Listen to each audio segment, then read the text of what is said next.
We gather neath the steeple as part of your herd, to sing of your praises, to hear of your word. But it ain't just 1 hour when we hear our Savior speak, 'cause the echoes of Sunday are heard all throughout the week. The echoes of Sunday ringing out through all my life. The echoes of Sunday give me comfort when in strife. Oh, to hear of your mercy and to know of your grace. The echoes of Sunday help me see my Savior's face. Welcome back, everybody, to the Echoes of Sunday podcast. I'm joined with my co-host again, Cody Birsching, and I'm going to let him introduce our guest today. Yeah, that might be fitting. Today we are joined by a man of many titles. Some call him Pastor David Birsching. Some call him son. Some call him brother. I get the honor of calling him dad. He raised me. I wouldn't be who I am today without him. And I'm so excited to have him on the podcast. Thanks for joining us, Dad. My pleasure, guys. Yeah, so this one will be fun. Yes, it will. It's definitely a little bit of a different feeling for me, anyways, recording with my dad as opposed to like professors and friends and stuff. But yeah, And I'm just getting to know Mr. Birsching, Pastor He already Birsching. adopted you as another son. I met them a couple days ago for the first time, but I'm already adopted, one part of the family. So if you ever need a place to go, the Birsching house. That's right. there we go. Yeah, first time on a podcast, right, Dad? It is indeed. Yeah. Yep. 35 years in the ministry, and you're still learning and doing new things, huh? That is true. Yeah. Yeah. So one of the things that we always like to do is we like to ask everyone their faith stories, Dad. So I was just curious if I've never even heard your faith story, like the full story, I guess. So I was just curious if you would be willing to share kind of different ways your faith has grown, different ways your faith has been affected over the years, and kind of just how it's all accumulated to you being here at this point in time. Sure. Well, we live in Michigan again now, but I grew up in Michigan after being out in Washington State for over 30 years. I grew up in a family of Christians, Lutherans, Wells, father and mother, in the thumb of Michigan, and a small town. And I always like to tell people, I tell this even to my classes and confirmation classes and adult classes, that there's never been a time in my life that I didn't know my Savior. And that if something happened to me, I was going to be with Jesus. And it's been interesting to me through my ministry that that's not the case with many people, even most people. So what an incredible privilege that my parents shared that with me when I was very young, and I knew it all my life. Was privileged to, as I said, be raised in a Christian family. Went to Christian Lutheran Elementary grade school in Seaboyne, Michigan. Also Pigeon, Michigan, when Seaboyne didn't have a school. Went to Michigan Lutheran Seminary in Saginaw, which is a pastor-teacher training college, or high school, of course. I went there because my parents wanted me to have a Christian education through high school. Yeah. They prayed and hoped that maybe they sent all of my siblings along with me there through the years.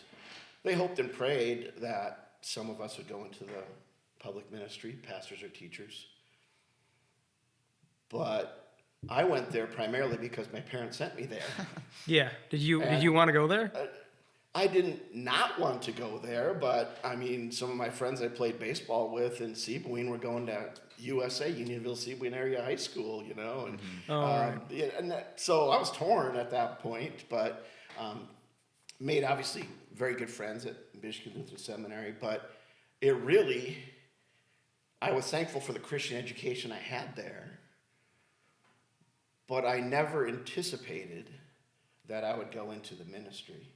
Okay. In fact, it wasn't until I was almost done with my senior year in high school that I finally decided I would go on to our pastor training college, Northwestern College at that time, to continue studying to be a pastor. And even then, I wasn't convinced that that was the place for me, the role for me. I was going to work in the outdoors. I love the outdoors, and I was already accepted at Lake Superior State College in Upper Michigan to work in the outdoors. Long story short, they said, "Yeah, we'd love to have you here. We'll train you." And but we went to a meet and greet with them once with a representative from the college, and my dad made me go up and ask them, so what are the chances of me getting a job if I go through the whole 4-year course of fish and game management, which is what I was going to go into? Oh, you'll get a great training. I pressed him, what are the chances of me getting a good job after getting done with fish and wildlife management training at your college? Well, chances are you'll end up hauling garbage out of a state park somewhere because there's just not that many jobs available in that, and all kinds of people want it. But we have all kinds of other great opportunities for you at this college. We could transition to something else if you'd like. So your dad made you ask that. He made me. I did not want to ask that question, no. But my dad was wise enough to say, "You need to at least know." He wasn't pushing anything, but he wanted me to make a decision based on knowledge, a knowledgeable decision, rather than just go there with the hopes that things would work out. And I trust that things would have worked out. God would have provided for me, and I would have ended up with a job. But so we got back in the car, my dad's truck, because we were driving away from that. And he said to me, I'll never forget it, "David, if you're going to work for peanuts, you might as well work for the Lord."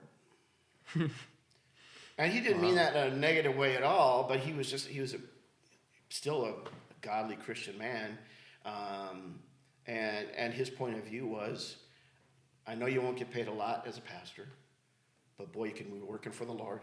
You can be working for the Lord's people. And that conversation, that sentence, changed where I decided I would go to school. In fact, I changed so late in my plans on where I was going to go to college, I had to scramble to get accepted. Not that they would not have accepted me at Northwestern College, but I had to scramble to make applications there. And even in the graduation sermon that one of the pastors from one of my classmates preached at MLS's graduation service, he had the count wrong of how many were going on to Northwestern College because I had decided so late. At any rate, so I went on to Northwestern College, and even then I was not sure if this is the right path for me. That's hard. The thing that really intimidated me about being a pastor was public speaking. The reason I was public speaking itself, to me at that point, was a scary proposition. But I also knew that I was a lousy memorizer. And I wrestled with the concept of how can you be a pastor and preach a sermon if you can't memorize it? Like, a lot of guys can. Right. Yeah. And so was it as much getting up in front of people or just the memorization part?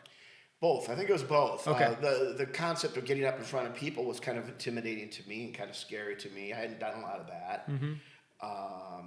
But also that concept of, if you're a pastor, you got to memorize your sermons. And I had trouble, honestly, memorizing memory work in grade school. Yeah. I'm so thankful. My children, many of them, most of them, are excellent memorizers. They get it from my wife. They don't get it from me.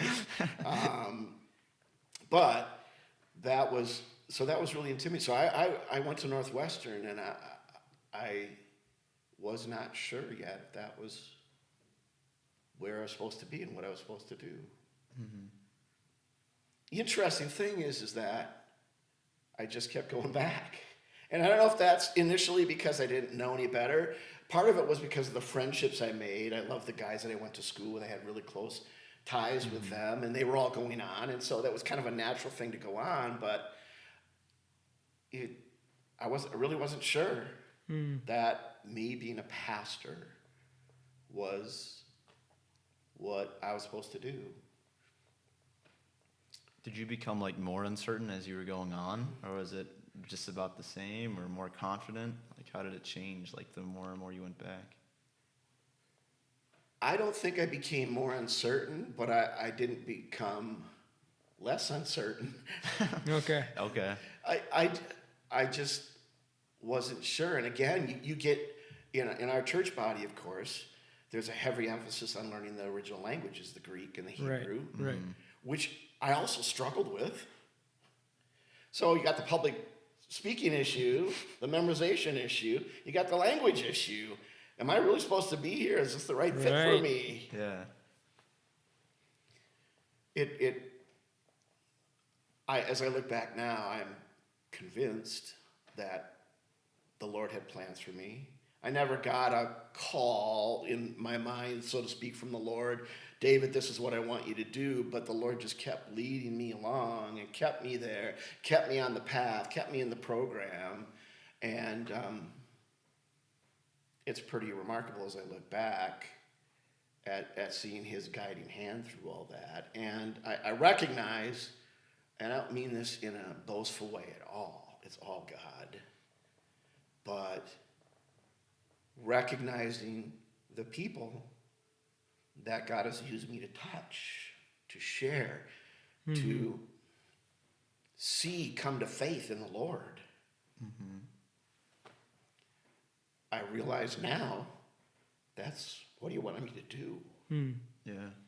And he had that planned out from the beginning, though I had no idea. And again, I wasn't unhappy with the decision. I didn't feel settled. I don't know if you can, does that make sense? Yeah, Yeah. it definitely does. I wasn't sure. I don't think I was absolutely certain, honestly, until my vicar year, which is obviously the third year in the seminary when you go out and serve in a congregation. I served as a vicar in a congregation also in Michigan, in the Grand Rapids area, and it just so turned out that my overseeing pastor was the head of the mission board at that time, and we were starting a new mission I was actually in a suburb south of Grand Rapids, and we were starting a mission congregation in Grand Rapids itself. And so I was part of all that process, and I got to interact with people, and I got to preach and teach, and I realized, man, this is really cool. This is really cool.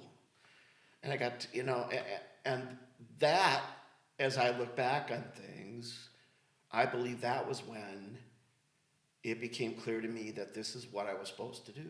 This is where God wanted me to be. And of course, right before that year, I had to be somewhat settled in because I got married right before we went on my vicar year. Yeah. Not sure how my wife would have taken it. You're dropping out of the ministry program now, David. What are you doing? Was she aware of your struggles with it? Again, they weren't strong and pronounced. I'm sure we probably talked about it. I'm not sure, Cheryl, is this the right thing for me to do? And we probably talked about it a little bit, but I was so far into the program by that time, and I had the close friends and the training, and back, I'm old, guys, compared to you. I'm old, but Experienced. back when I was going to school at Northwestern College and at the seminary was when they were first really starting to make the training more applicable to, hands-on. We'd go out and we'd make evangelism visits, or canvassing and things like that, and doing things. We taught in a classroom, in local schools, catechism classes and stuff. And so they were really starting to make that much more practical. So I was getting hands-on experience where I recognized more so that you didn't have to be an expert in the languages. You didn't have to be able to memorize a sermon necessarily. If you could present it well. And so the Lord really, I think, kind of confirmed my path more and more as I went through things. And I was married, and Soon we had my oldest son on the way, and so I was kind of more settled in that way. And then, like I said, that vicar year, that really, I think, settled things for me, that this is what God wants me to do. This is what I'm supposed to do. And I never really looked back from that point. Not that there hasn't been time in the ministry. You go through really, really challenging things and situations, and all kinds of multiple things are going wrong. You say, what'd you get yourself into? But God is faithful, always faithful.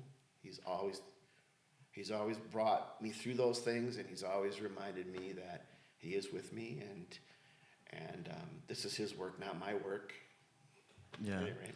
Was it like when you got to your vicar year and you were doing ministry and getting that experience, was there ever a realization like, wow, why didn't anybody tell me about this, or why didn't I ever experience this?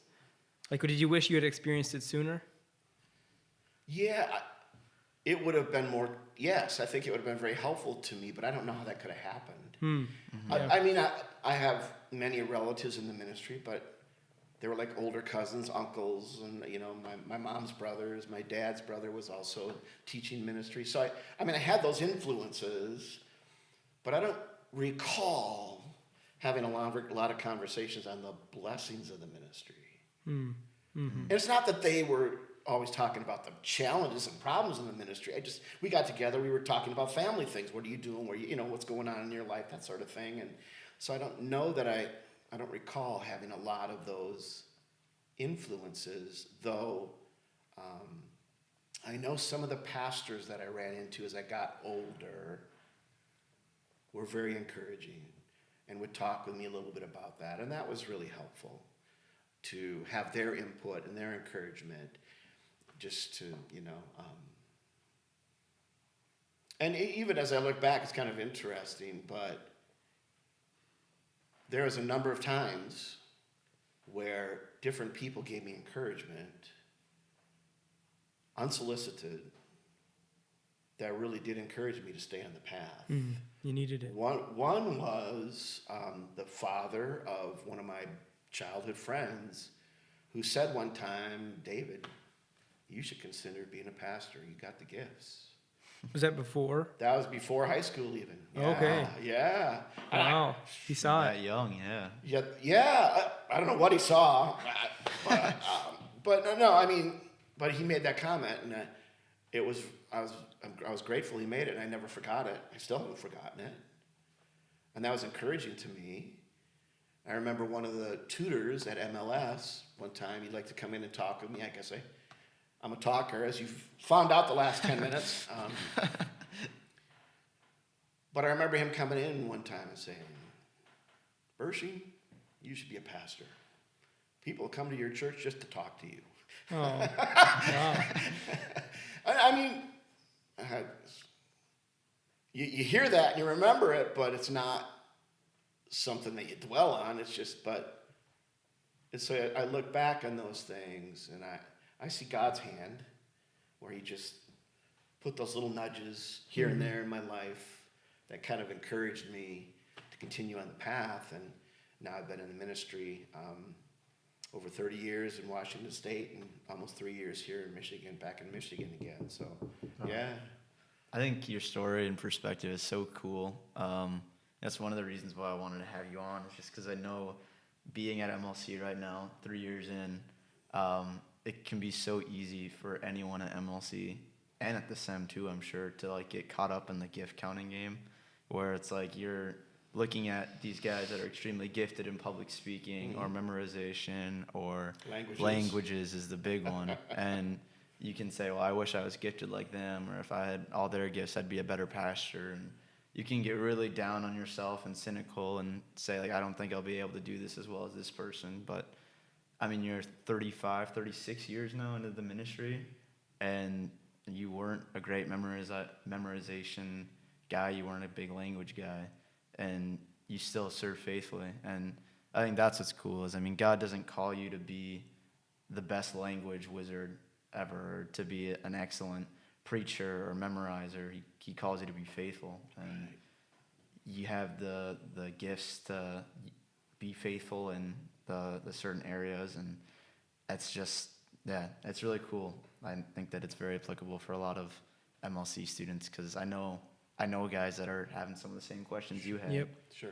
For And, sure. and I'll share something along those lines that my uncle, my dad's brother, shared with me, who actually taught at Northwestern College and at MLC in music department many years ago. But I think I must have been talking to him about just the challenges that I had and the concerns I had. Can I do this? Am I the right guy for it? In regard to the languages, especially. I remember him saying, "Hey, David, we need more people that aren't necessarily good at the languages, but are good with people, that are good at comforting, that are good at application, that are good at support, that are good, you know." And I don't remember exactly what he said, but that was the message that he said. And that was always also very helpful to me. I mean, you remember those things that people said that kind of kept you on the path, kept you encouraged, kept you going. And I guess my comment I would say, and I've always tried to remember this in my own ministry, is to any called workers that are out there or future called workers, take a moment and encourage the young people that you see that have the gifts to go into ministry. Take the time to encourage those students that are already working in college or the seminary for the ministry and encourage them that you're here for a reason. God has a plan for you. And don't get caught up in the gifts thing, you know, necessarily, because you have your own gifts that God has given you that are unique, Right. that he's going to use. God already knows where you're going to be placed as a pastor or a teacher, or as a person, really, layperson as well, that you're going to have an opportunity to impact people there with the gifts that you have. And it's not necessarily the standard gifts that everybody think that a pastor or a teacher has to have. Now, obviously, a teacher has to be able to teach. A pastor has to be able to preach. But that is a wider platform or a wider, I don't know how to phrase it exactly, but it's not, let me say it this way, it's not as narrow as some people would make it to be. Because there's yeah. I mean, you look at the gifts in 1 Corinthians 12, right? All the big long list of gifts. There's a huge list there. And what is God saying? These gifts are given, all these different gifts are given to different people for different purposes so that the body of Christ can be built up. And we all have our unique gifts. And God's going to use you with your gifts in the place that he puts you. So There are gifts that everybody has that can't necessarily be measured by the grade book at like MLC or the seminary. Like, not to downplay languages at all, but I'd be willing to bet in your 36 years in ministry that no one's ever come into your church office one day and said, "Hey, can you translate this entire section of scripture from Hebrew into English?" But I'd be willing to bet that people have come into your office and say, "Pastor, I'm feeling broken. I'm feeling hurt. I don't know what to do." And those are the moments where maybe your gifts don't lie in the languages, but they lie in counseling or dealing with people and communicating. Things that you don't necessarily see the fruits of your labor going through the schooling process. But those are the gifts that, in many areas, carry you even more as a pastor. I mean, that's what ministry is all about. It's not necessarily about the languages. It's about the people that you connect and the message that you have to share. So that's very accurate. The languages do come in every now and then in obviously sermon preparation perhaps, but also in like Bible study where a question will come up and say, "Oh, I should go back and check the Greek on that or the Hebrew," And so, Sure. So that is beneficial to be able to do that. But you're correct. I've never had somebody contact me, "Hey, Pastor, I really would like to know what the Greek says about, this portion of Scripture," but the request for help on a practical basis, day-to-day dealing with life and the challenges of life, get those all the time. And it's interesting. I remember I heard one pastor saying one time, nobody ever talks to me, comes to me for counseling or whatever. And he was not an easily approached person. I don't think I would necessarily go to him and talk to him if I had counseling or concerns about something in life. And meanwhile, I was thinking when he said that, man, I can't keep up with all the people talking to me, coming to me for help. And it's not about me. My point is simply, my gift is not in languages, it's not in memorization, but I love to talk to people, and I'm empathetic when people come to me. I care about them. I want to help them. And hopefully that people recognize that and they feel comfortable in coming to me and talking to me about things. So again, God uses all the different gifts that he gives us. We're all made unique and wonderful in our own way, and God has built us that way because he has plans for us. He's going to use us with the gifts that we have to minister to the people that he wants, that need ministering to. Okay. This is not going to be a judgment on that pastor, whoever that was. Sure. But what do you think it was about him that made people averse or made people avoid him when going through tough times and not wanting to talk to him?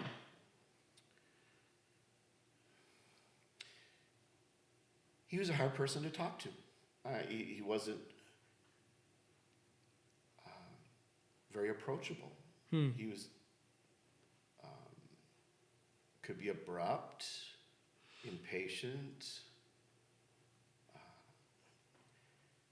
He wasn't warm and cuddly.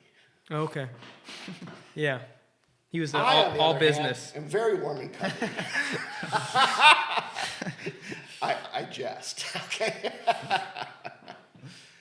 It's a very legitimate question, and it's not easily answered. But Sure. Other than simply, people that some people are more approachable than others, and especially if you're about to share something very personal.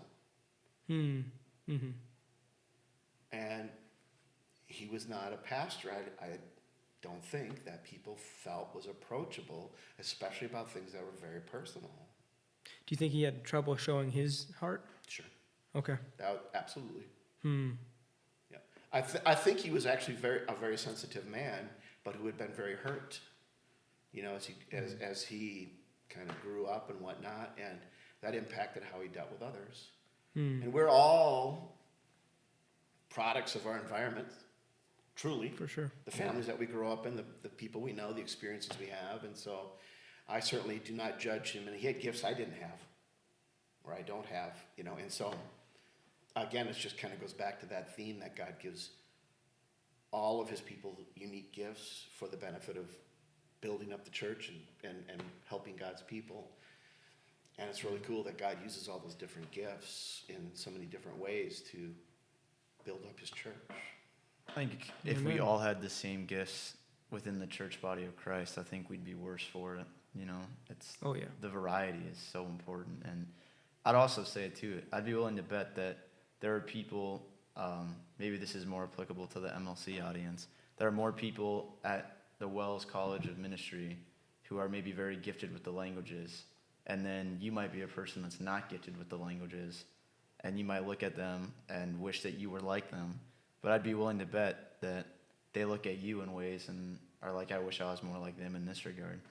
And it's just, like people often crave what they don't have, but sometimes what you do have is maybe even more valuable, at least to other people. So I think that's very valid, Cody, for sure. And I would say that everybody has the gifts that God wants them to have.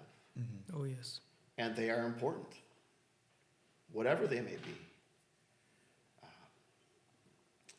Yeah, I think we can't say it enough that if you have a heart for people, truly, then you have something to offer in the ministry. Like that's pretty much right. The long and short of it. Absolutely. Like if you got a heart for people, you have something to offer. And it will show itself in different ways, but it will show itself. Oh yes. Mm-hmm.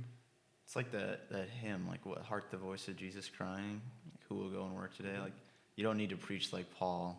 You just need to, tell the love of Jesus and share how he died for all, I think that really is ministry at the end of the day. And you can get into all the different elements of ministry like languages, memorization, preaching, whatever, but just genuinely caring about people and loving Jesus and loving the message of Jesus that you share with the people. If you have that carries you throughout your ministry, and that's what God calls you to do at the end of the day. Absolutely. Yeah.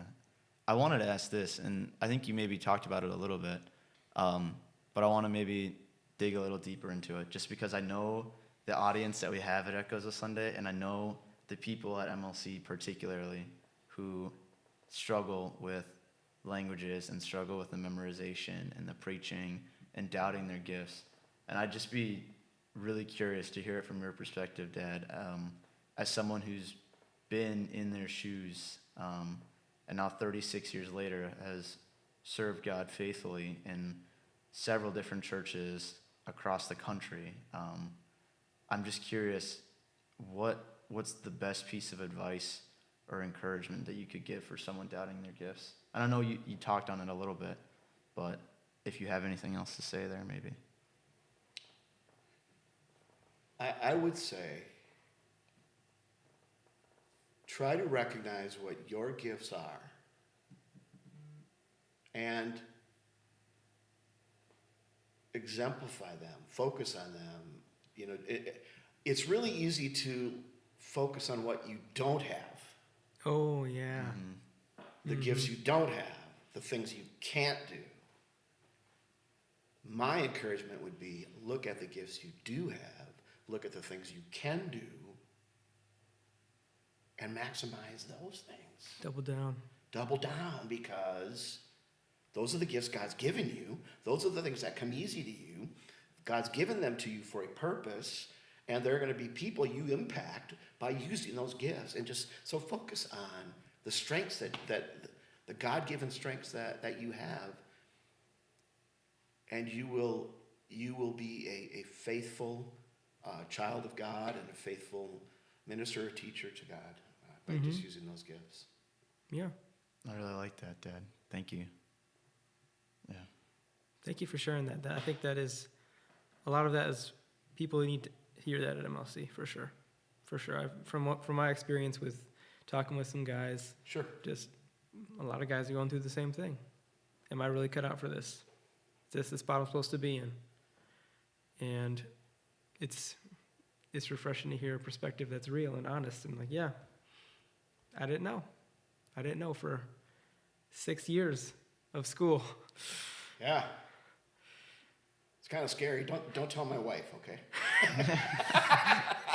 I think she watches the podcast, Dad. Oh, no. So it's a matter Shoot. of time. Well, Man. So is there a moment in your vicar year that it kind of hit you like, oh man, this is what I'm meant to do, or like this is what I really want to do? Or is it just the whole experience as a whole, would you say? I don't remember a moment where the flashbulb came on, the light kind of. It was more just what happened was on a daily basis, I was able to use the gifts that I had, and I recognized that though I wasn't a great memorizer, and thankfully my supervising pastor let me take a manuscript into the pulpit, because if you wouldn't, I don't know if I'd be in the ministry, honestly. yeah.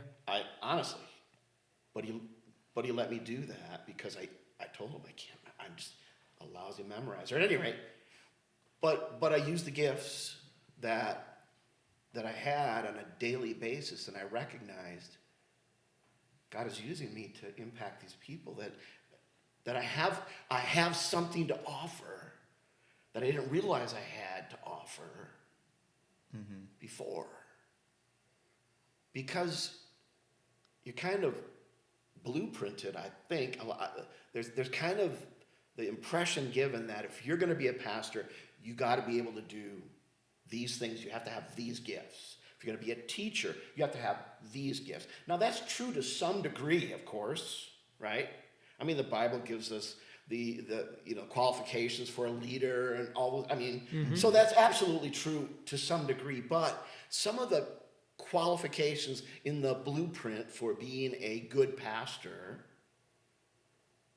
are man-made things that are put into that, or traditionally based, that you've got to be able to do it this way if you're going to be a good pastor. And I found that to be untrue.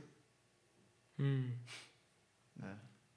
that we need pastors and teachers and lay people with all kinds of different gifts, because they all bring something different to the table. And again, you've got to be able to do some things absolutely that God has said you've got to be able to do if you're going to be a teacher, pastor, whatever. But I would say the blueprint for being a successful, effective pastor is way bigger than what tradition has stated or what people commonly think is true. Yeah. This is my point of view. I may have some I may have some of your professors come back. I know some of your professors. Birsch, what are you talking about? Yeah. We kind of talked a little bit about just recognizing different gifts in people and just recognizing differences in people. And I know this is something that I nerd out about, and I know you are very passionate about this too. Here we go. We're going to segue into maybe a more topical part of the episode. But maybe just to introduce it a little bit. We are in a communications class right now at MLC, and a term that's used there is Menschenkenner, which is German for people knower. And it's just understanding differences in people, understanding people, and how to communicate with people. And to me, you very much strike me as a Menschenkenner, Dad, where you just know people and you recognize different personality types within people. And I'm just really curious as to how understanding different personality types has helped you in ministry, and then also if you just want to talk about what the personality types are and just maybe give a little bit of an explanation on that. Sure, yeah. I don't remember exactly when it was in my ministry, but I mean, it was 25 years ago. Now, I do love to read to become a better pastor, but and I do read theological books, but I tend much more towards practical books. Books that just help me make application to dealing with people and understanding people. And so I don't know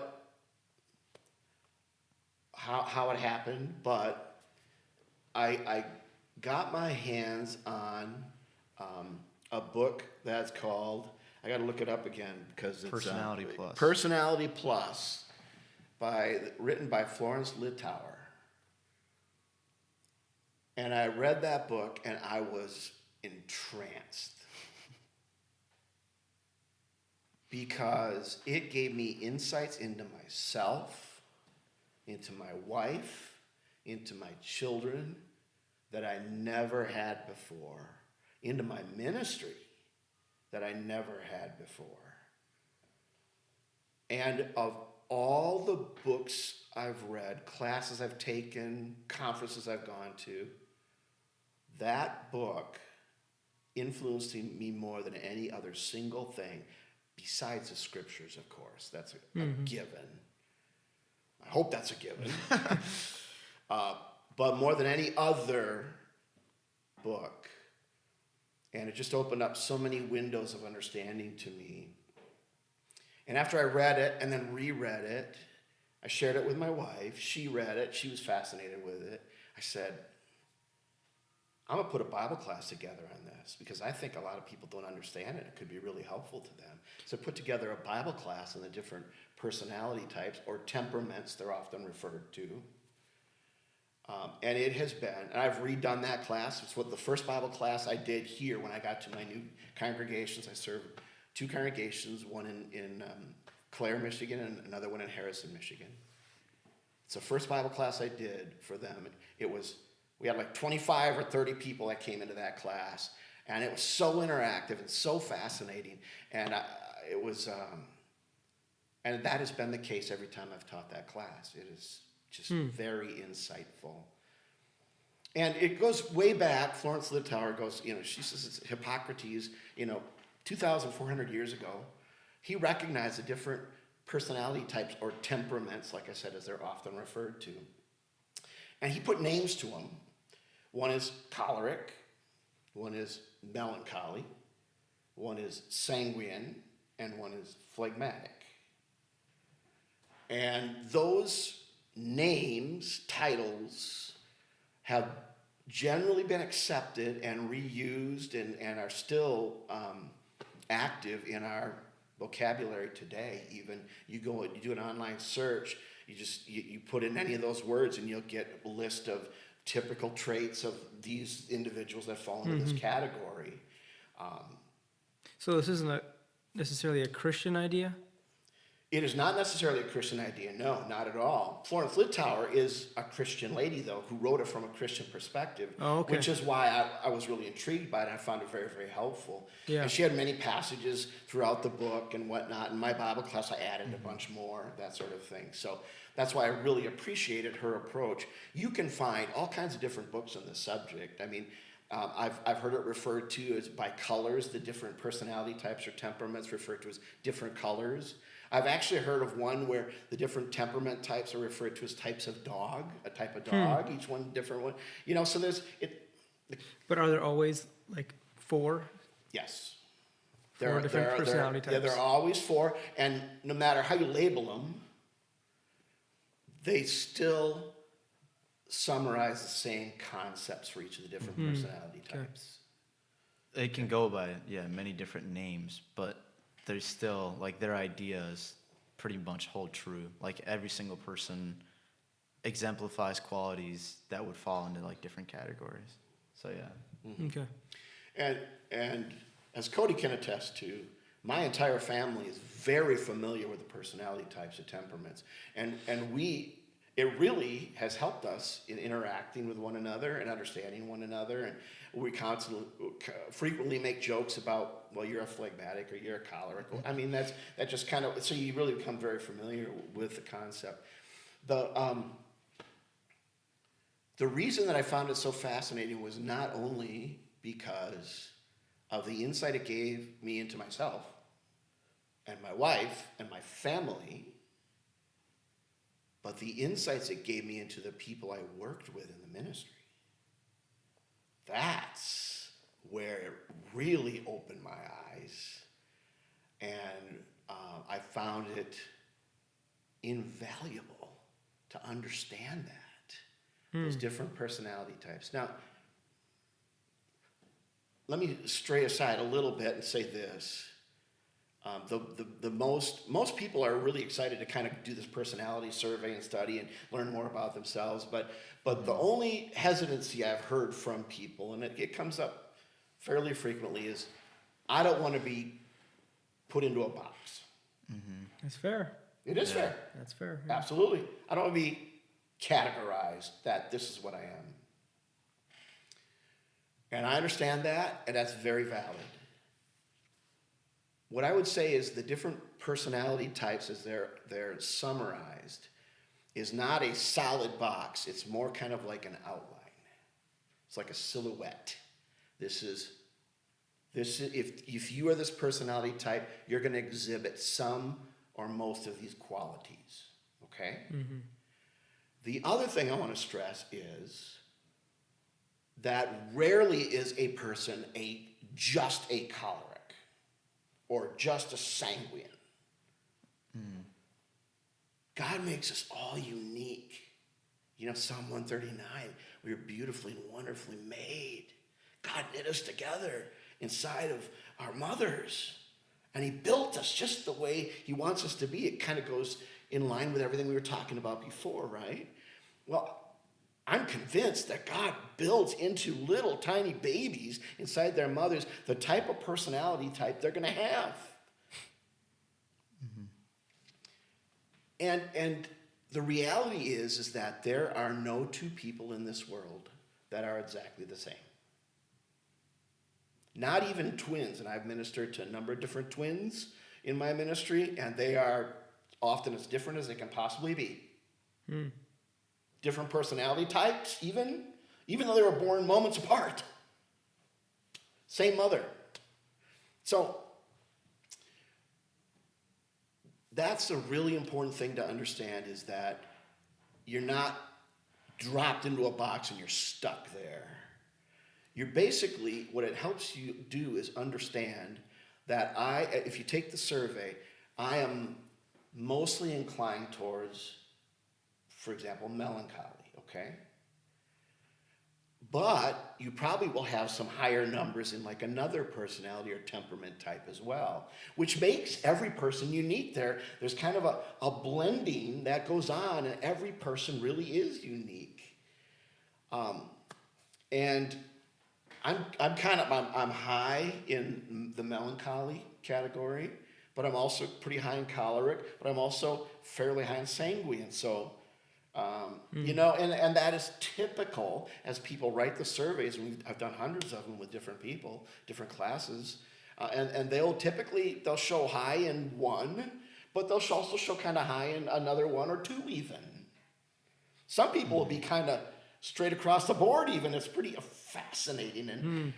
But again, it's kind of more of an outline. If you're strong in one personality type and you understand that personality type, it will help you understand yourself a whole lot better. Oh, that's why I do what I do, to some degree. Mm-hmm. Oh, that's why my spouse or my child they're that person. That's why they do what they do. And where I've found it so helpful is in ministry. I've worked with an associate pastor. I've worked with staff minister through the years, worked with Sunday school teachers, council members, ladies groups. And when you really understand the temperaments, you can go into a group like that and you can pretty quickly identify, oh, she's probably this, he's probably that, okay? And it really helps you. And it's not a negative thing. It's just a recognition that God has made them the way they are. And because they are the way they are, they're going to have probably going to have certain strengths, and they're probably going to have certain weaknesses that go along with the personality types or the temperaments. And that is super helpful when you're going to do, for example, a big ministry project. You probably want cholerics to lead the charge. But you need melancholies to work out the details for you. Mm-hmm. You need sanguines to get up and get everybody on board, because they're going to be the flamboyant ones that everybody likes talking to. And you need phlegmatics who are going to quietly follow and do what they need to do to get it done. Okay?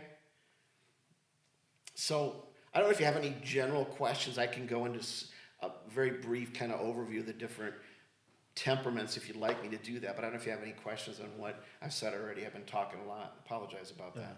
I think that it'd be cool to go into like a little bit of a micro breakdown of each one, just because we're talking about, like, we're throwing out all the names. It's sure. Cool to like break it down a little bit more. But I'd also say a couple things for me, just because I'm equally nerdy about this stuff as you did. Like, I've often heard the complaint or like the thought of like being put in a box too with the personality types, and I wouldn't look at that at all. I think knowing your personality type doesn't mean that you're putting yourself into a box to like restrain yourself or constrain yourself. I think it's one of the most freeing things that I've ever gone through or like understood, because once you understand yourself, it opens up so many doors. I mean, like, recognizing why you are the way you are, why others are the way they are, and certain qualities that they have. It shows you certain strengths that you have, certain weaknesses that you have, ways to improve, ways that maybe you're stronger at, things that you're better equipped to do than you ever thought you were beforehand. And for ministry, I mean, it's forever changed how I've approached sharing the gospel with people. So I love the personality types. I am going to steal that Bible study one day and use it in my own church for sure. And then I'd also say too, like the personality types, whether or not Jesus called them melancholy, choleric, sanguine, phlegmatic, I mean, that's one thing. But Jesus certainly understood personality types. And I think that's pretty clear when you look at Jesus' ministry. I mean, Jesus did not minister to the Samaritan woman at the well the same way that he ministered to the Pharisees. He did not minister to Peter the same way that he ministered to John necessarily. There's differences in each person and differences in Jesus' understanding of who that person is and his relationship with them. Jesus takes that difference and he shares the gospel with them in a way that's centrally focused and applicable and geared towards their personality type and who they are. So I'd say understanding personality types is a tale as old as, Jesus Christ himself and his ministry. So yeah, it is, I cannot talk enough about how much it has totally affected how I view ministry. And yeah, I'm sorry, I'm a nerd about this stuff, guys. No, but that's an excellent point, and you're absolutely right. Jesus did deal with different people differently, even his own disciples, right? Mm-hmm. I mean, it's one thing to say, well, these are his enemies and these are his supporters, but he even dealt with his disciples differently based on how they were. And that's a concept I learned, as you know, Cody, but I coached baseball for probably over 20 years. As all my kids grew up, I coached all my boys' teams at least 1 year and some multiple years. And here's what I learned, is that, okay, so two guys are having issues with whatever it may be on the baseball field. If you understand their personality type, you're going to understand that the choleric, if you go up to say to him and say, hey, Bobby, you can do better than that. You need to get your act together. Come on, concentrate, focus, get it done. You come down hard on them. Yes, coach, I'll get it together. That's choleric. You do that to a melancholy, you break them. Mm-hmm. So a melancholy, you put your arm around him, you say, hey, Tommy, I believe in you. You have great gifts. There's some things that we need to work on, and what might help you would be to do something like this, okay? And that's just that's a secular example, but when you're a pastor or you're a teacher, as you deal with your people or even prospects, or you deal with your kids in the classroom, you're going to find you have to deal with them differently based on their temperaments. You cannot treat them all the same. You have the same goal in mind, but you cannot treat them all the same because they will not respond in the same way because they have different temperaments. Mm-hmm. I'm not talking about showing favoritism here or anything like that. I'm talking about understanding who you're dealing with and how to most effectively get them to where you and God wants them to be. Right.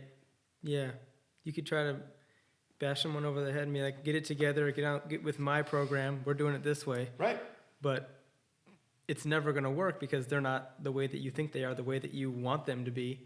And the only way you're going to move forward is if you work with how they are.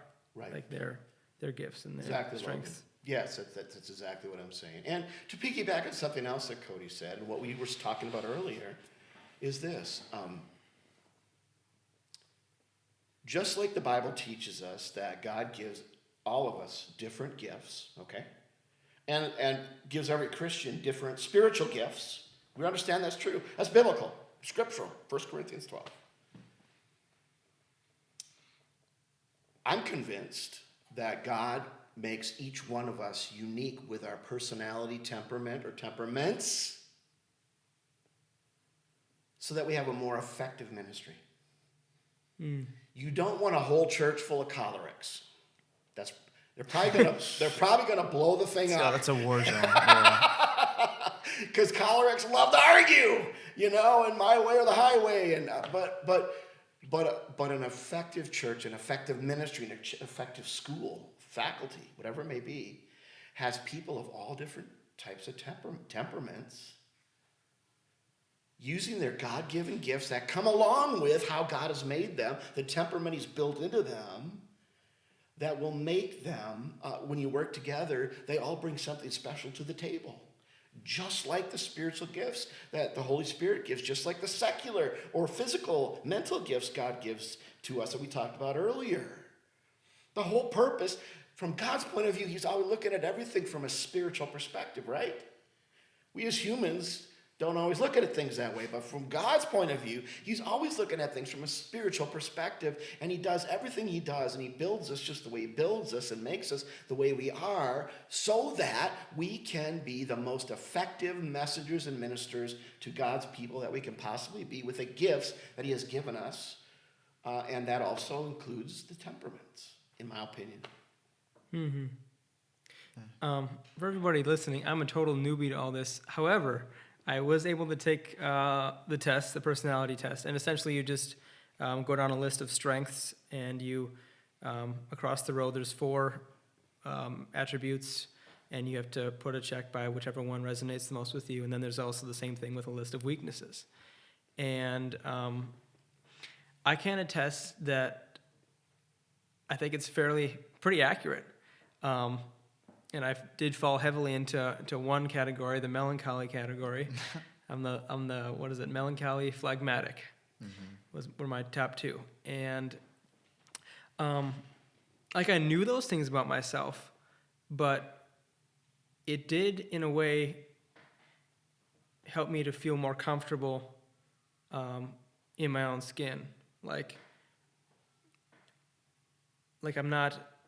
I'm looking around at other people, and I think, okay, they're this way, and I probably should be that way. But I don't need to be that way, because this test is a tangible thing that I can point to. It's like, well, this is the way that I am, and I do fall into this category, and here are my strengths, and here are my weaknesses, and I can move forward knowing that, and other people can know that about me.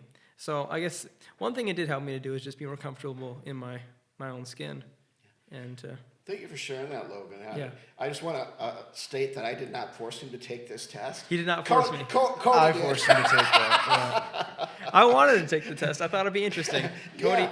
Cody had already pinned me before I took it as a melancholy phlegmatic, and I was like, okay, well, whatever. Which underscores what we talked about before. When you understand the temperaments, you can look at people and watch them a little bit, and you really do understand. And that's not judging. That's just understanding. So that's going to help you interact with them in a more beneficial way.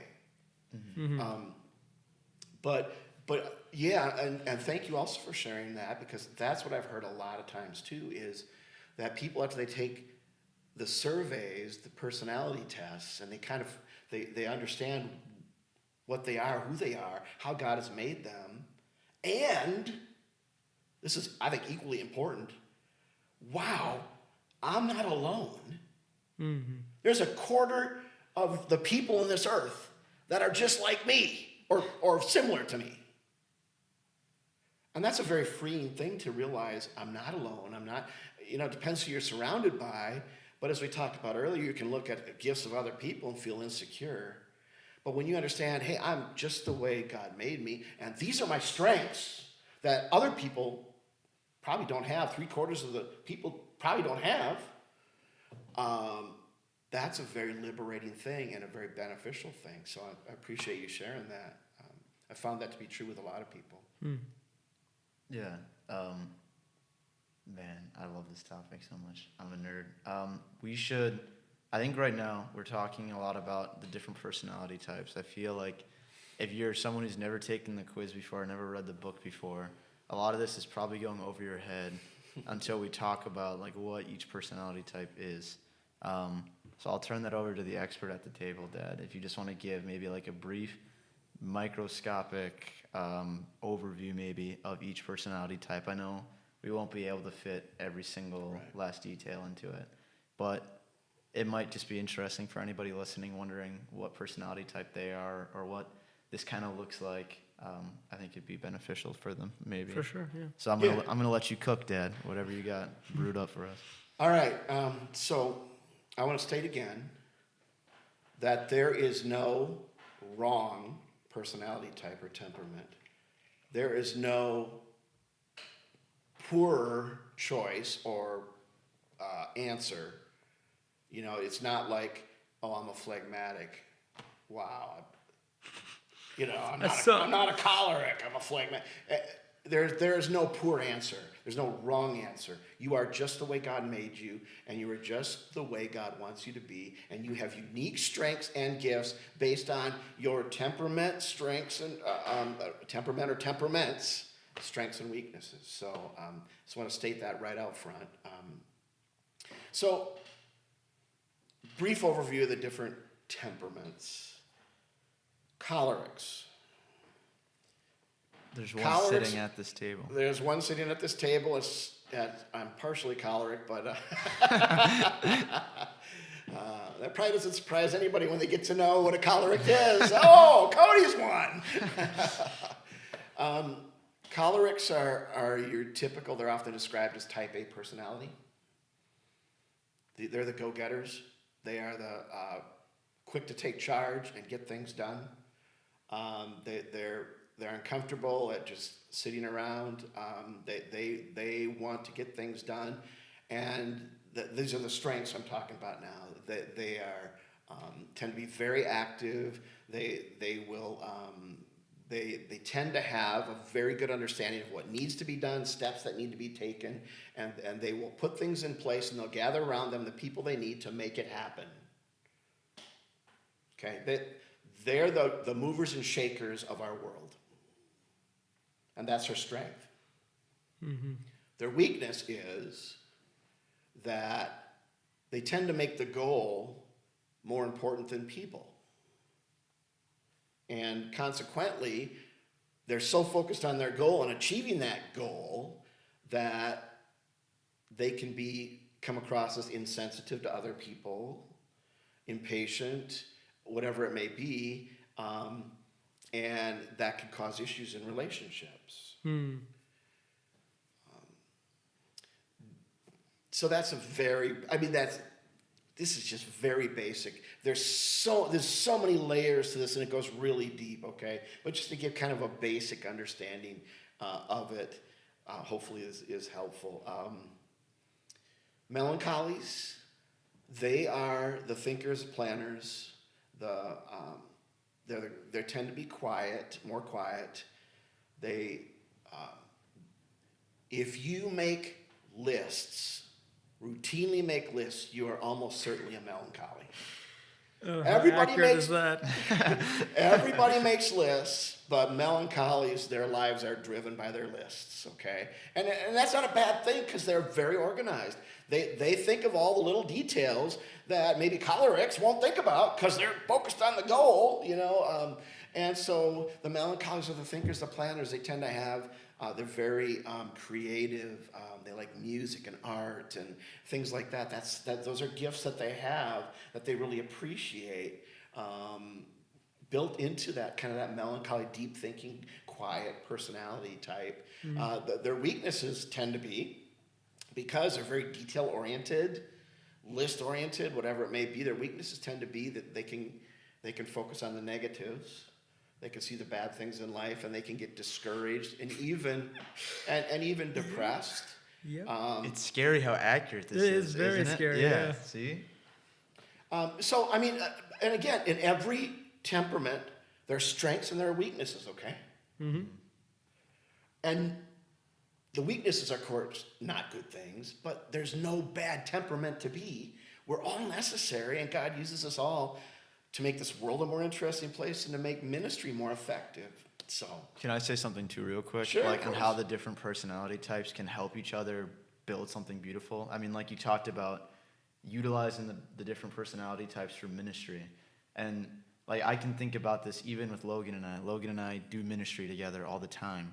For me, the choleric, like I can come up with this great idea or like this dream destination or like very goal oriented, like this is where we're gonna get to, like this is the final destination.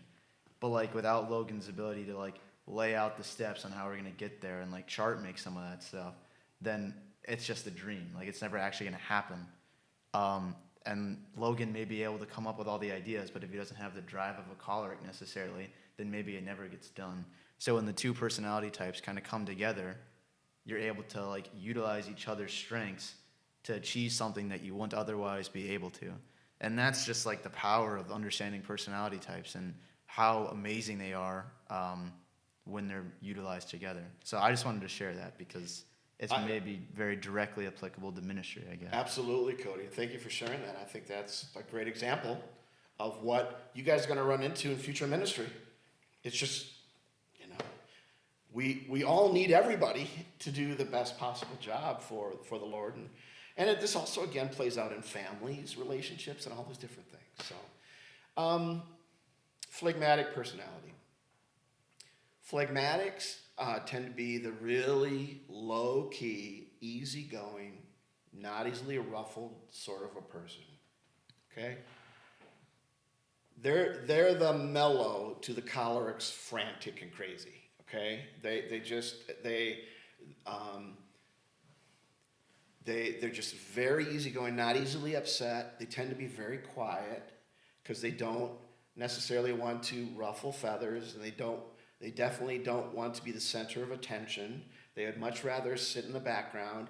Melancholics tend to be that way too, rather sit in the background and kind of observe rather than be in the front charging like the cholerics, or we'll talk about sanguine in a little bit. But the weaknesses that come with that is because they don't want to ruffle feathers, they don't want to upset people, they want to kind of sit in the background quietly, is they're not necessarily good communicators. And so they kind of keep things to themselves, and that can cause problems in relationships, of course, and in working for the Lord or in families or whatever else it may be too. So it's kind of a brief summary of phlegmatic. And then sanguines, they are the life of the party people. They are the happy-go-lucky, never uncomfortable with a camera in their face or people around them. In fact, they'll struggle if they're all by themselves. They want people around, and if there's people around, they'll tell stories, they'll interact with them, they'll go shake hands, they'll be best friends, even if they were total strangers 5 minutes ago. In 5-10 minutes, they'll be best friends because sanguines just pulled it all together. They're the flamboyant ones. They notice colors, and they like to be the center of attention, the complete opposite of the phlegmatic who doesn't want to be noticed. So again, when you start thinking about these, you say, wow, all these different temperaments and the gifts that are there and the strengths and whatever. I don't think I talk about weaknesses for the sanguine. The weaknesses tend to be that sanguines tend to maybe not necessarily get emotionally involved with people or care deeply. They tend to be they want to just have fun and be, and laugh and have a good time.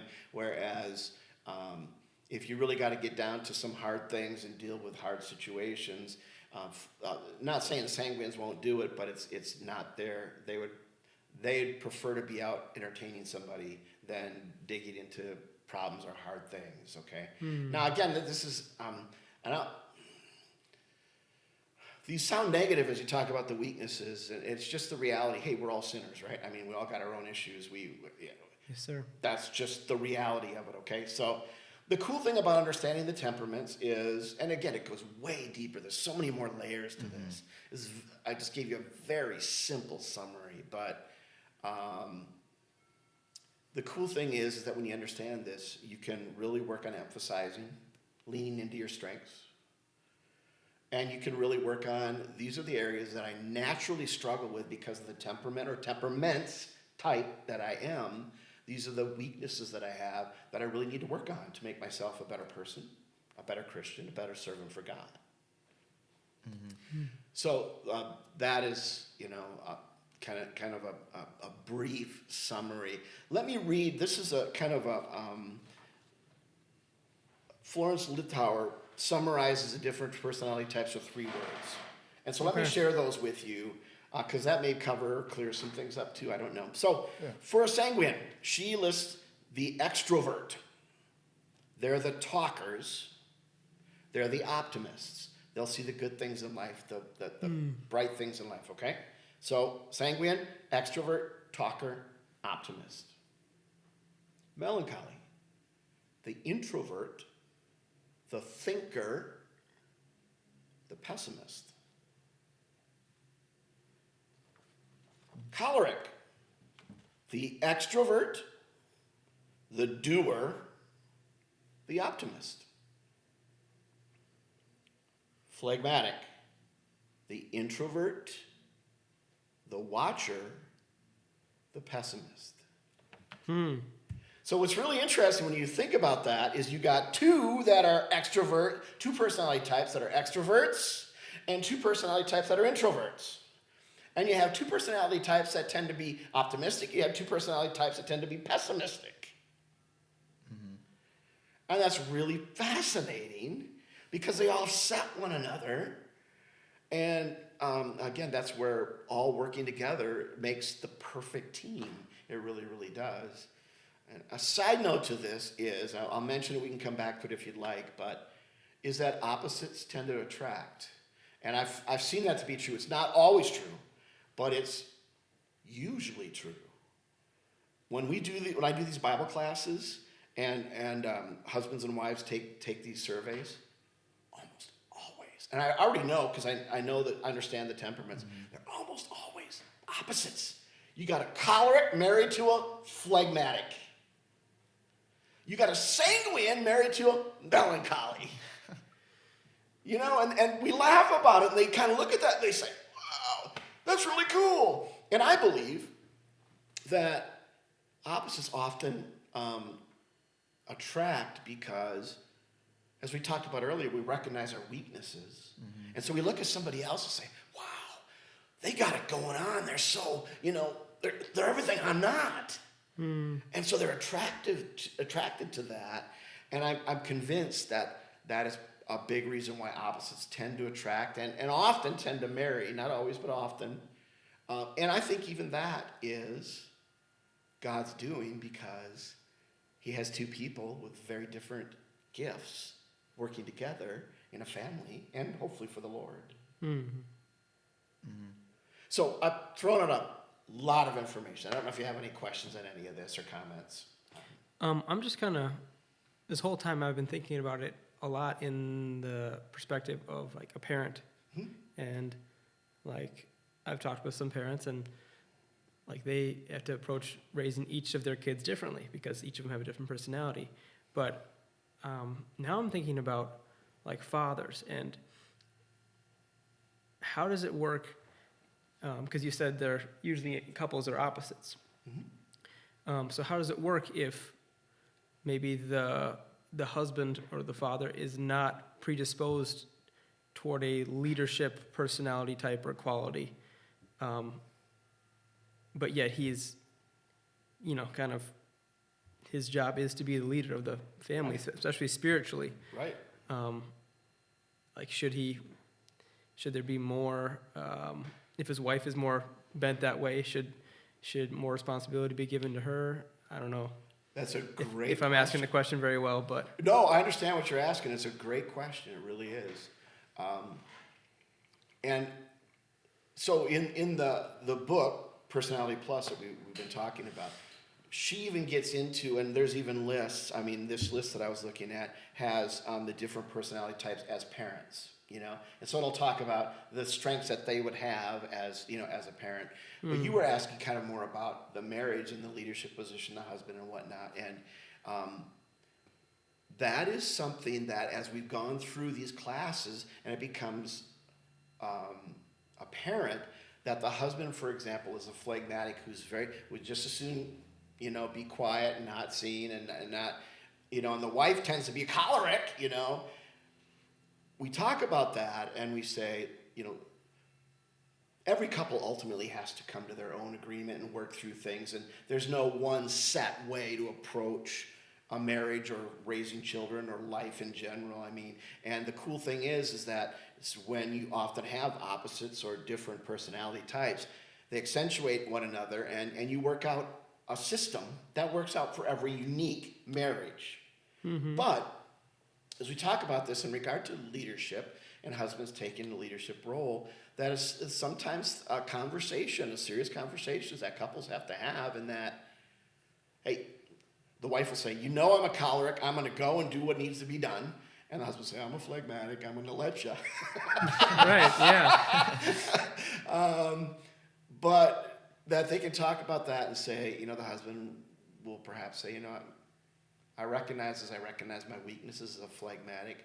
that I need to step up my game a little bit, you know? And the choleric wife could say, you know, I recognize my weaknesses to just do what needs to get done, and I need to maybe back up a little bit and let you lead in your own way, in your own timing. Because the choleric is do it now. Phlegmatic is I'll get around to it when I feel like it, you know. And so I don't know if I answered your question, but it's an important conversation that husbands and wives need to have about how we're going to balance this, because they probably have different personality types, and what's going to be the most effective for us as a married couple, what's going to be most effective for us as we raise our children. Yeah. And you need to work that out and understand that, and it's No, that does help, because now I'm thinking about it as like, okay, there's these two people, and to come together and actually make the marriage work, like it says in the Bible, the two should become one flesh. So they're not two individuals doing their own thing, but maybe some sacrifices have to be made by both in order for the strengths to complement each other the best that they can. And I think if you go into a relationship thinking, I'm going to be me and she's going to be her, and it's going to be great. It's like, yes, you are both going to be authentically yourselves, but in order for there to actually be a relationship, you're going to change and she's going to change, and God puts people together for a reason. So he's going to use both of you to mold you and shape you into the parents and the spouses and people that he wants you to be. I think that's well said, Logan, and that's just the reality of marriage in general, but especially a Christian marriage, is we recognize the sacrifices that our God did for us and made for us, right? And we as Christians, husbands, wives, gonna need to make sacrifices as well. I always tell as I meet with couples before I do the wedding ceremony, one of the things I say is, but there's a whole lot of couples, individuals that are about to get married, and they say, hey, you know, he or she, they have these issues, these problems, but I'm going to change them. Yep. I always tell them, no, you're not.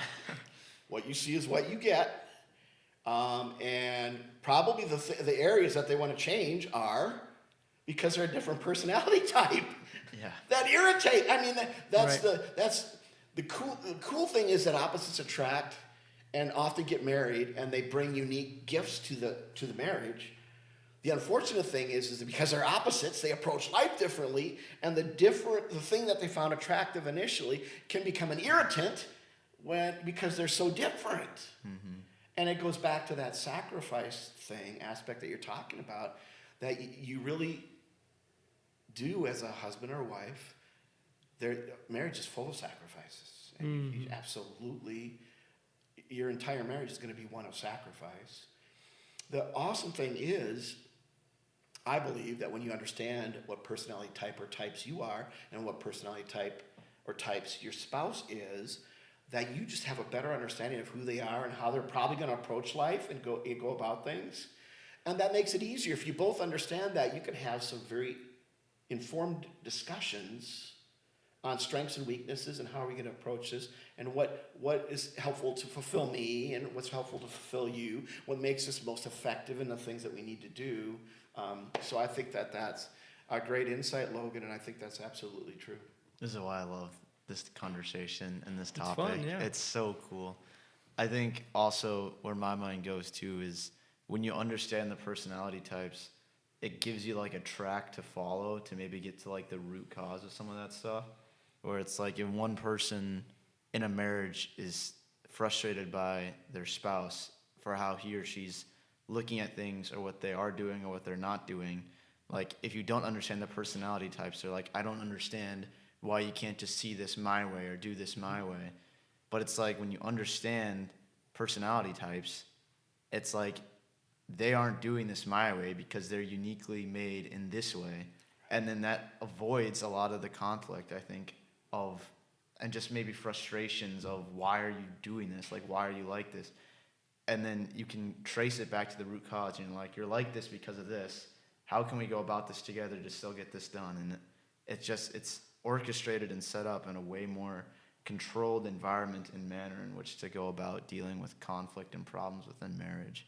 And even just in friendships too. Like, it doesn't have to be spouse related. It's just any human relationship. And it's just, I think it's so uniquely applicable in all facets of communication and in all facets of ministry. And I love this topic so much.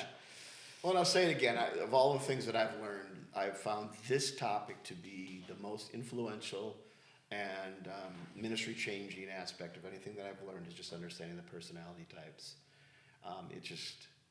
It has helped me so much just understand. I mean, if you're planning a project, again, you look at the different personality types you have in your leaders in the congregation, and you can handpick people that are probably going to fulfill what you need to do. You need somebody who's going to push it. You need somebody who's going to plan it. You need somebody who's going to promote it. You need somebody who's going to support it.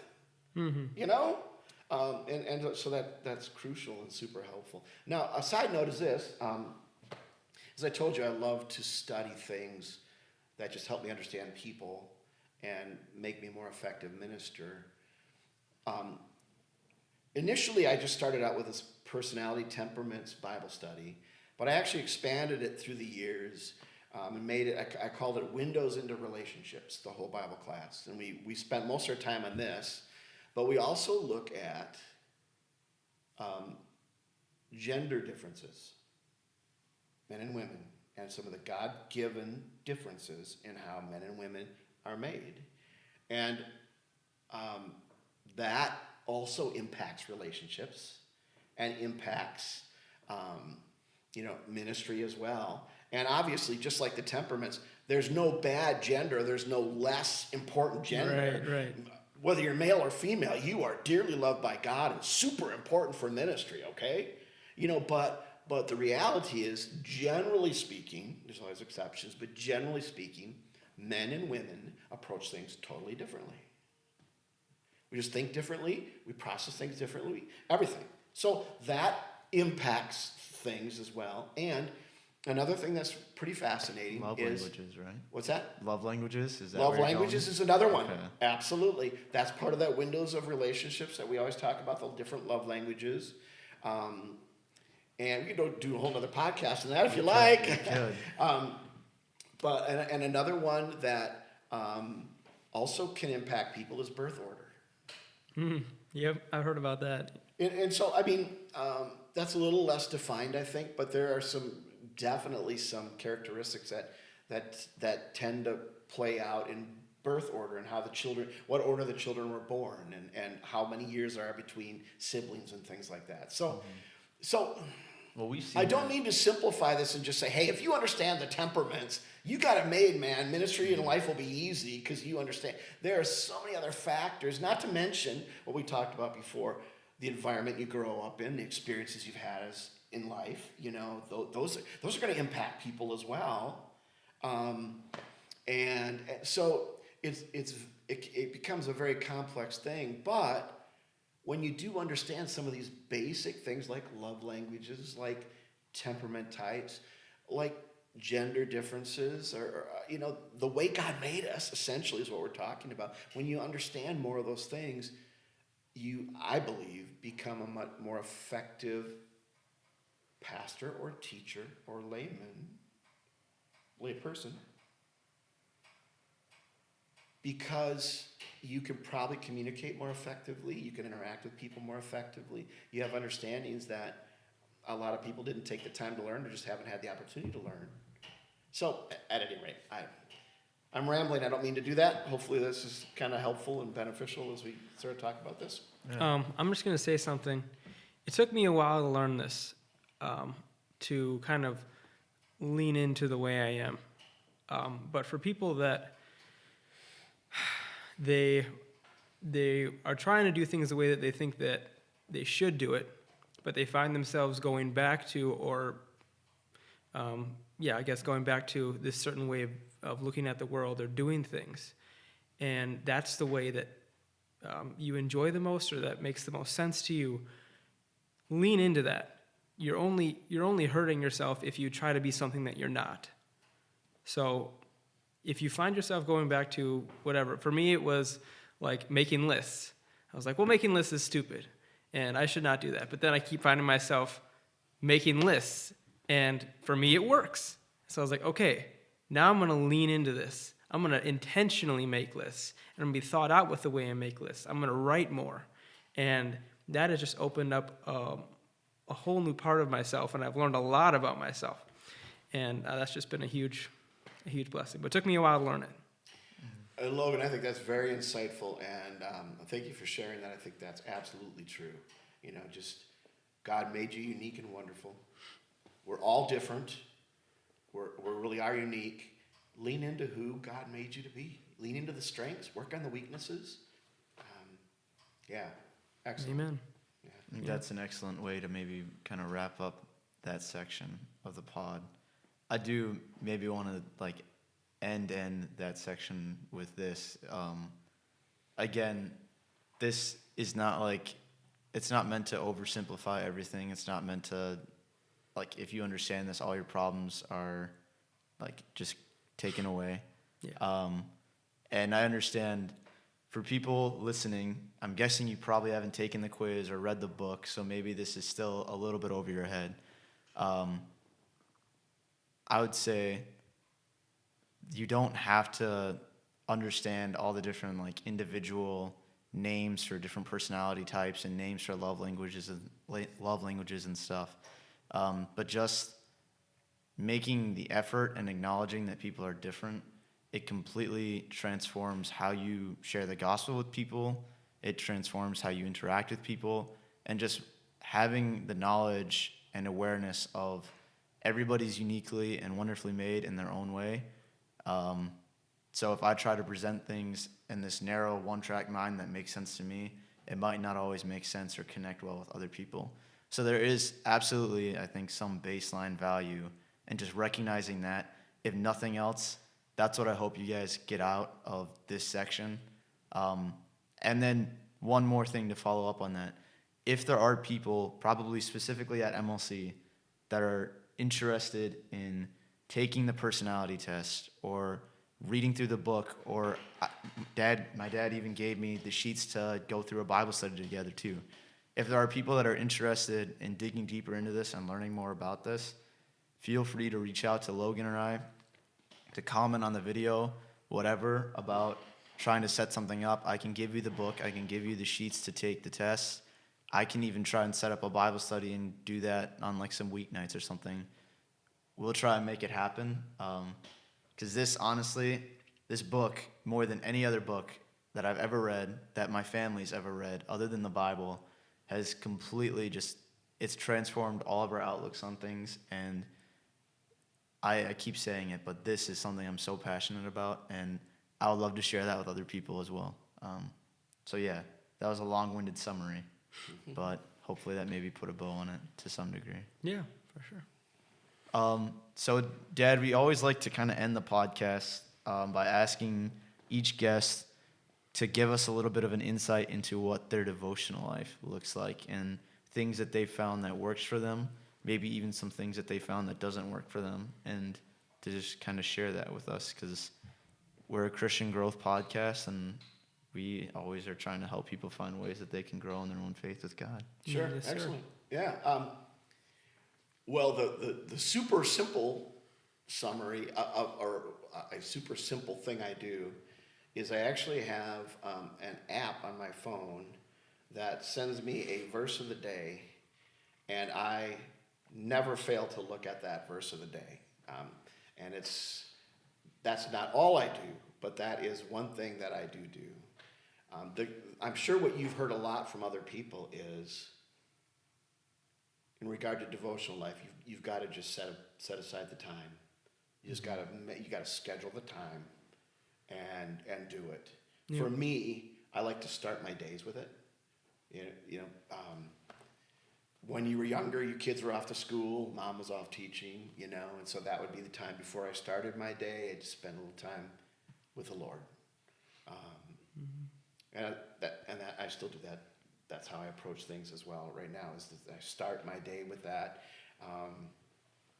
I have a system kind of where I read a portion of the Old Testament, I read a psalm, and I read a chapter in the Gospels, and then I read a chapter in the epistles as well. And so I would just work my way through all those different categories.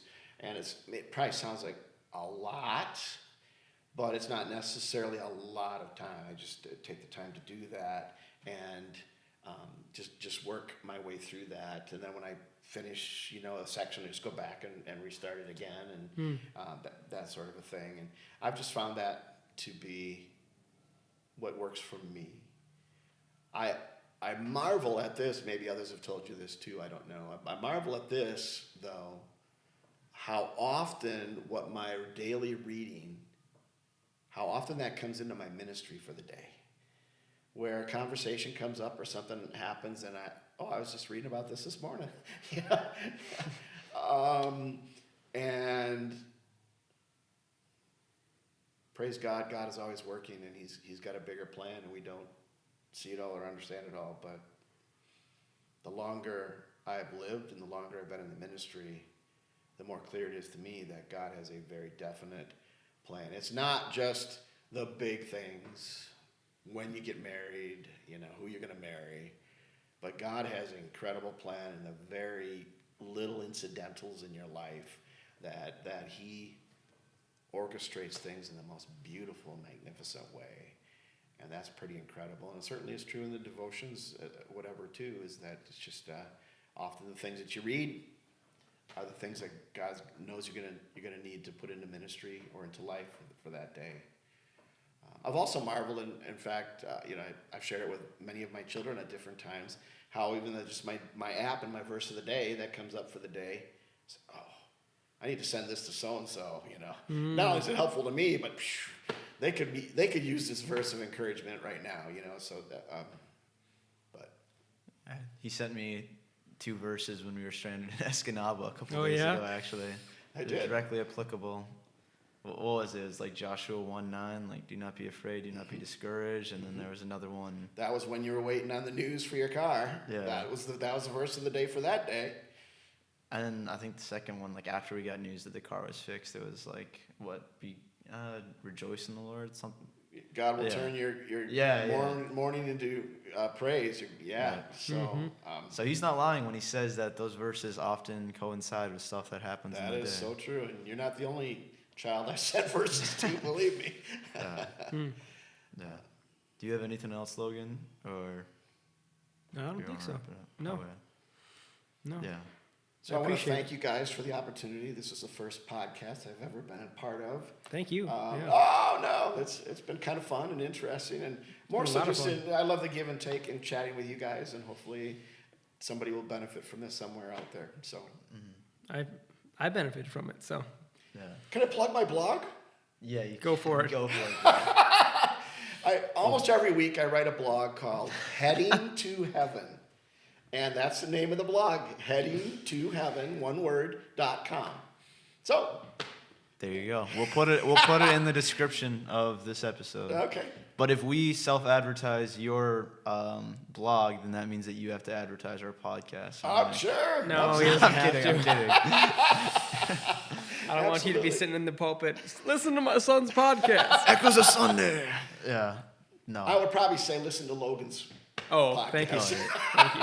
We'd probably get more views that way. Honestly. Man. Yeah. No, but I wanted to thank you too, Dad, just for coming on. Honestly, I know I'm not perfect. I know I'm not the perfect son, brother, or like pastoral student. But I'm proud of who I am, and I can honestly say that I'm proud to have been raised by you, and I am the way I am because of how you raised me. And I value your insights and opinions more than any other pastor I've ever talked with. And hopefully you guys found it beneficial today. I know I did. It's pretty cool to be able to sit here as a 21-year-old and talk ministry with your dad. That's not something a lot of people get to say. But yeah, thank you guys for listening. It was an incredible blessing to us. Like I said, if you guys want to learn more about personality types, if you want to take the quiz, reach out and we can try and make something happen. Yes, sir. But yeah. Till then, guys, thank you for listening, and blessings on your week. We'll see you next time.